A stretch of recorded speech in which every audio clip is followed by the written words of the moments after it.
اور دال کے ایک میں نے لکھا کہ دعوت اللہ یا دین حق، کہ رسول اللہ صلی اللہ علیہ وسلم تشریف لائے، دین حق لے کر آئے، رسول اللہ صلی اللہ علیہ وسلم تشریف لائے، دعوت اللہ یہ سب سے بڑا پیغام لے کر آئے۔ آپ دیکھیے رسول اللہ صلی اللہ علیہ وسلم کی زندگی گواہ، اکیلے تھے تب بھی دعوت و تبلیغ کی، آپ کے ساتھ جو بھی جڑتا گیا اس کو بھی دعوت و تبلیغ کے کام پہ لگایا۔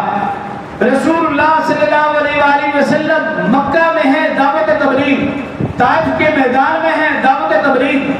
مکی زندگی ساری کی ساری دعوت و تبلیغ پر، مدنی زندگی ساری کی ساری دعوت و تبلیغ اور اس کے ساتھ دعوت جہاد۔ غرض یہ رسول اللہ صلی اللہ علیہ وسلم تشریف لائے، آپ کی تشریف آوری کا ایک سب سے بڑا مقصد بھی یہی تھا کہ اللہ کا پیغام لوگوں تک پہنچانا، جس کو دعوت و تبلیغ کہا جاتا ہے۔ رسول اللہ صلی اللہ علیہ وسلم گھر گھر کے، در در کے، گلی کوچہ کے، اکیلے ہیں تب بھی گئے، کوئی ساتھ ہے تب بھی گئے، اللہ کا پیغام لوگوں تک پہنچایا۔ رسول اللہ صلی اللہ علیہ وسلم نے رسالت کا پیغام لوگوں تک پہنچایا۔ رسول اللہ صلی اللہ علیہ وسلم کے صدقے اب وہ پیغام، وہ دین، وہ شریعت، وہ قرآن، وہ کتاب وہ ہم تک پہنچی۔ رسول اللہ صلی اللہ علیہ وسلم کے ختم نبوت کے صدقے اب میری اور آپ کی ذمہ داری بھی ہے کہ ہم وہ آقا کا پیغام دوسروں تک بھی پہنچائیں۔